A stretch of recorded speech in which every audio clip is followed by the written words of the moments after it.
Կաթը սեր է։ Առողջության մասին մտածում ենք միայն այն ժամանակ, երբ զգում ենք դրա կարիքը։ Մինչդեռ կաթնամթերքը օգնում է ապրել առողջ։ Իսկ կաթնամթերքը եւ խոլեստերինը բարեկամ թե թշնամի։ Կաթնամթերքը չի կարող լինել թշնամի նույնիսկ այն մարդկանց մոտ, ովքեր ունեն խոլեստինի փոխանակության խանգարում։ Կաթնամթերքից կարող է խոլեստերինը բարձրանալ։ Կաթնամթերքը շատ օգտակար հատկանիշներ ունի, սկսենք ամենատարածվածներից ու բարձրից։ Նախ հանդիսանում է ամենառաջինը բարձր մոլեկուլյար սպիտակուցի աղբյուր։ Իսկ միֆ է, որ կաթնամթերքը օգնում է կարգավորել քունը, ազատվել անքնությունից։ Միֆ չէ, որովհետև սրա մեջ կա ճշմարտության բաժին։ Կաթնաշոռը ավելի բարձր արժեքավոր կաթնամթերք կարելի է համարել, քանի որ այն հանդիսանում է բարձր մոլեկուլյար սպիտակուցի աղբյուր, մասնակցում է մկանային զանգվածի վերականգնմանը։ Եթե մարդ չունի ավելորդ քաշի եւ խոլեստինի փոխանակության խանգարում, շատ ավելի նախընտրելի կլինի բարձր յուղայնությամբ կաթնամթերքը օգտագործել, քանի որ դրանցից ավելի լավ են յուրացվում հանքանյութերը կալցիումը, ֆոսֆորը, որը ավելի կնպաստի մեր ոսկորների աճին։ Կաթը սեր է։ Կաթը սեր է, ողջույն։ Առողջության մասին մտածում ենք միայն այն ժամանակ, երբ զգում ենք դրա կարիքը։ Մինչդեռ կաթնամթերքը օգնում է ապրել առողջ։ Իսկ կաթնամթերքը եւ խոլեստերինը բարեկամ թե թշնամի։ Կպարզենք էնդոկրինոլոգ Ագնես Ավետիքյանի հետ։ Ողջույն Ագնեսա։ Ողջույն Կարինե ջան։ Հակասական կարծիքներ է առաջացնում թեման։ Կաթնամթերքը խոլեստերինի թշնամին է թե բարեկամը բժշկուհի։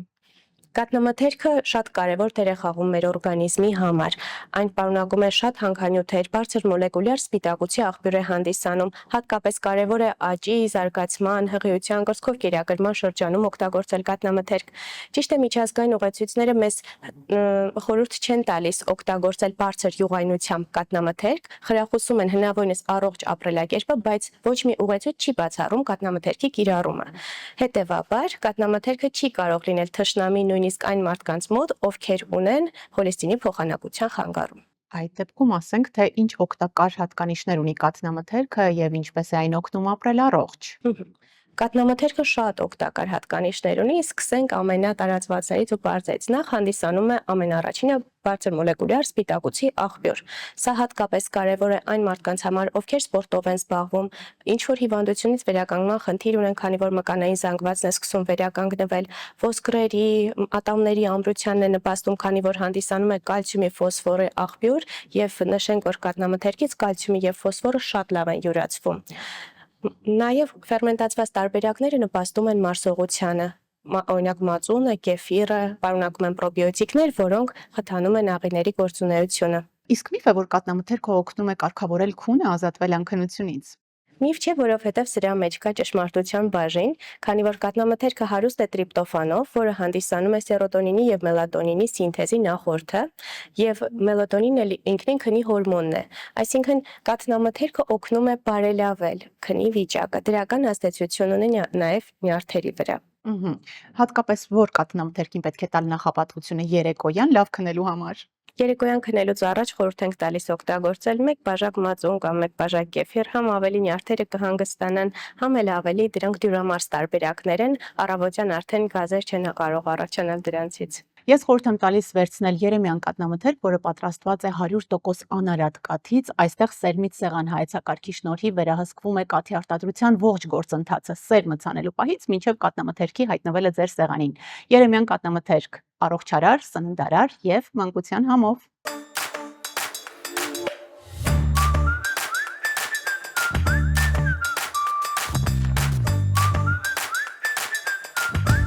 Միակը Հայաստանում մանկական կաթի վկայականով եւ սննդի անվտանգության միջազգային սերտիֆիկացմամբ։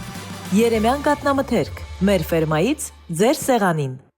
Կաթնամթերքը սեր է, ուժ եւ առողջություն, իսկ կաթնամթերքը եւ խոլեստերինը բժշկուհի օգուտ թե վնաս։ Կաթնամթերքից կարող է խոլեստերինը բարձրանալ։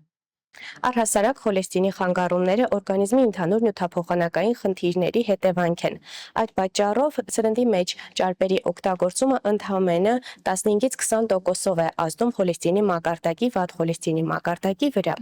Ընդհանրապես միջազգային ուղղությունները խորհուրդ են տալիս օգտագործել ցածր յուղայնությամբ կաթնամթերք եւ կարեւոր է ուշադրություն դարձնել, որ կաթնամթերքը լինի բնական, կենդանական ծագման, այլ ոչ թե բուսական ինչ-որ փոխանիշներով, որոնք հնարավոր է պարունակեն տրանսճարպեր։ Այո, պետք է ուշադիր լինել մագնեշումը կարդալիս, հարգելի սպառողներ, ունենք շուկայում նաև կաթնայուղի փոխարինիչով կաթնամթերք, եւ սրանք բուսական յուղեր են պարունակում, տրանսճարպել, կաթի յուղը հանված է, այսինքն բոլոր օգտակար հատկությունները բացակայում են։ Հետևաբար ընտրությունը պետք է տալ անարատ կաթով պատրաստված կաթնամթերքին։ Շարունակելով ասենք, այդ դեպքում բարձր խոլեստերին ունեցողները ինչ յուղայնությամբ կաթնամթերք ընտրել։ Բարձր խոլեստերին ունեցող մարդիկ պետք է օգտագործեն ցածր տոկոսով, ցածր յուղայնության տոկոսով կաթնամթերք 2-ից 5% պետք է չգերազանցի 5%-ը յուղայնությունը։ Օրինակ 2% յուղայնություն ունեցող կեֆիրը կամ մածունի մասին կխնդրեմ ավելի մանրամասն խոսենք, ինչ դրական ազդեցություն է թողնում մեր օրգանիզմի վրա։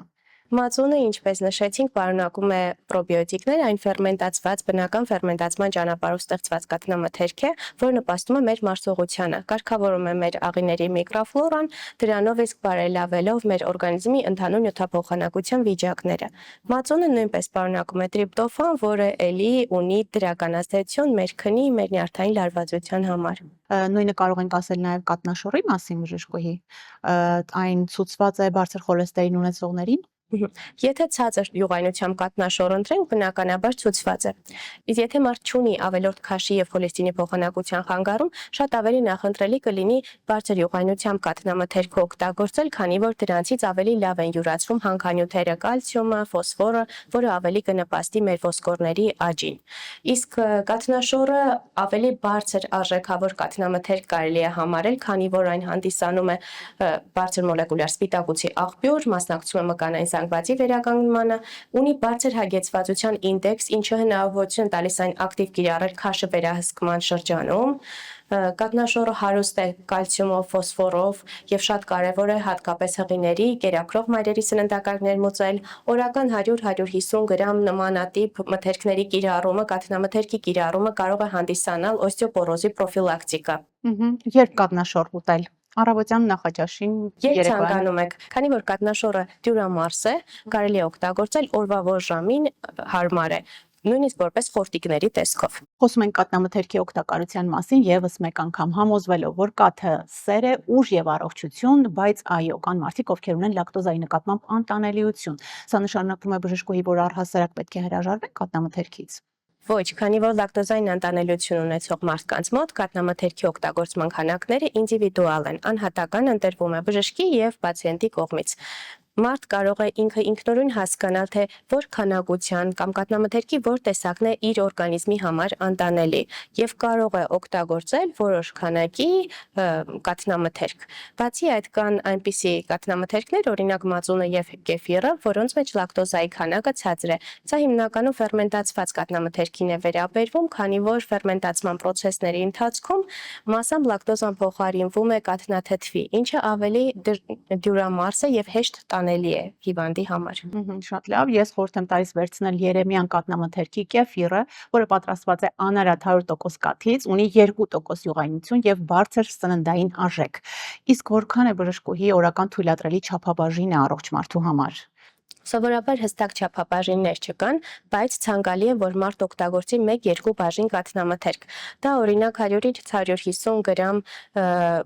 կաթնաշոր կամ պանիր, պլյուս դրան 1 բաժակ կաթ, մածուն, կեֆիր, այսինքն հիմք ընդունենք չափաքանակները եւ բազմազանությունը։ Իսկ բարձր խոլեստերին ունեցողների մոտ որքան է չափաբաժինը եւ ինչ կաթնամթերք ընտրել, ինչին ուշադիր լինել։ Չափաբաժինների վրա չենք ֆիքսվում բարձր խոլեստերինի դեպքում, ոնց որ առողջ մարդկանց մոտ չափաքանակը նույնն է, ուղղակի ֆիքսվում ենք յուղայնության տոկոսների վրա։ Ցածր յուղայնությամբ մինչև 2% նորմալ է։ Մինչև 2%, նույնիսկ մինչև 5% նորմալ է։ Ինչին ուշադրություն դարձնել, մենք նշեցինք ավելի վաղ, որ կատնայուղի փոխարինիչներով կատնամթերքից պետք է խուսափել, որովհետև սրանք ուղիղ հարված են հասցնում խոլեստերին, այո, կարող են բարձրացնել վատ խոլեստերինի մակարդակարյան մեջ, որովհետև բուսական ճարպեր են պարունակում, ինչ են դրանք, տրանսճարպեր, այո, որից պետք է խուսափել։ Իրազեկ լինելը օգնում է լինել պաշտպանված։ Եվ բժշկուհի վերջում ասենք, որ կատնամթերքը առաջին անհրաժեշտության մթերք է, բայց միևնույն ժամանակ շուտ փչացող է համարվում եւ կարևոր են պահման պայմանները, նաև պիտանելիության ժամկետները, ինչին ուշադրություն դարձնենք կարևոր ինֆորմացիա։ Կարևոր է հիշել, որ կաթնամթերքի փափուկ տեսակները, ինչպիսին են կաթը, մածունը, կեֆիրը, կաթնաշոռը, պահպանման ժամկետը միջինում 5-ից 10 օր է սառնարանային պայմաններում։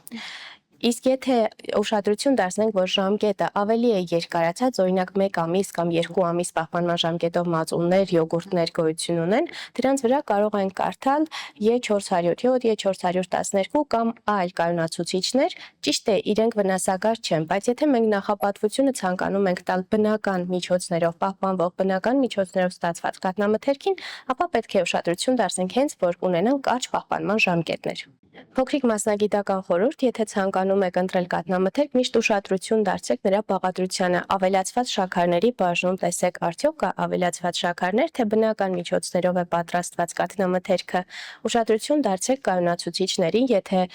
եւ պահպանման ժամկետներին։ Կարևոր է դիտարկել նաեւ բուրավետիչների, ցանկալի չէ, որ ինչ-որ մրգային հավելումներով պատրաստված կաթնամթերք օգտագործեք, քանի որ դրանք բնական մրգերից չեն, դրանք բուրավետիչներ են պարզապես պարունակում։ Եվ իհարկե յուղայնությունը եւ քանակին։ Դուք նշեցիք բնական մթերքների մասին, ես այստեղ ուրախությամբ նշեմ, որ երեմյան կաթնամթերքի յոգուրտները իմ ամենասիրելի պատրաստված են թարմ բնական մրգերով։ Տիրապետեք ինֆորմացիայի ուժին, եղեք պաշտպանված, շնորհակալություն բժշկուհի ինֆորմատիվ զրույցի համար, իսկ ընտրելով երեմյան կաթնամթերք, ընտրում եք սեփական առողջությունը։ Մինչ հանդիպում։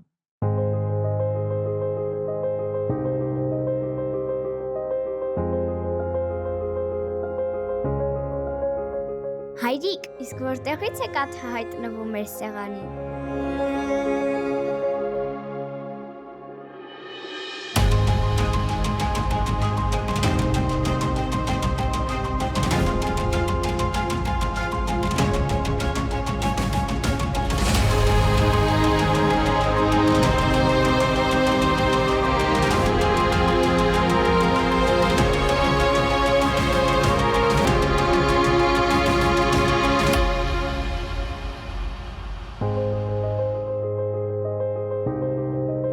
Մայրիկն է գնում։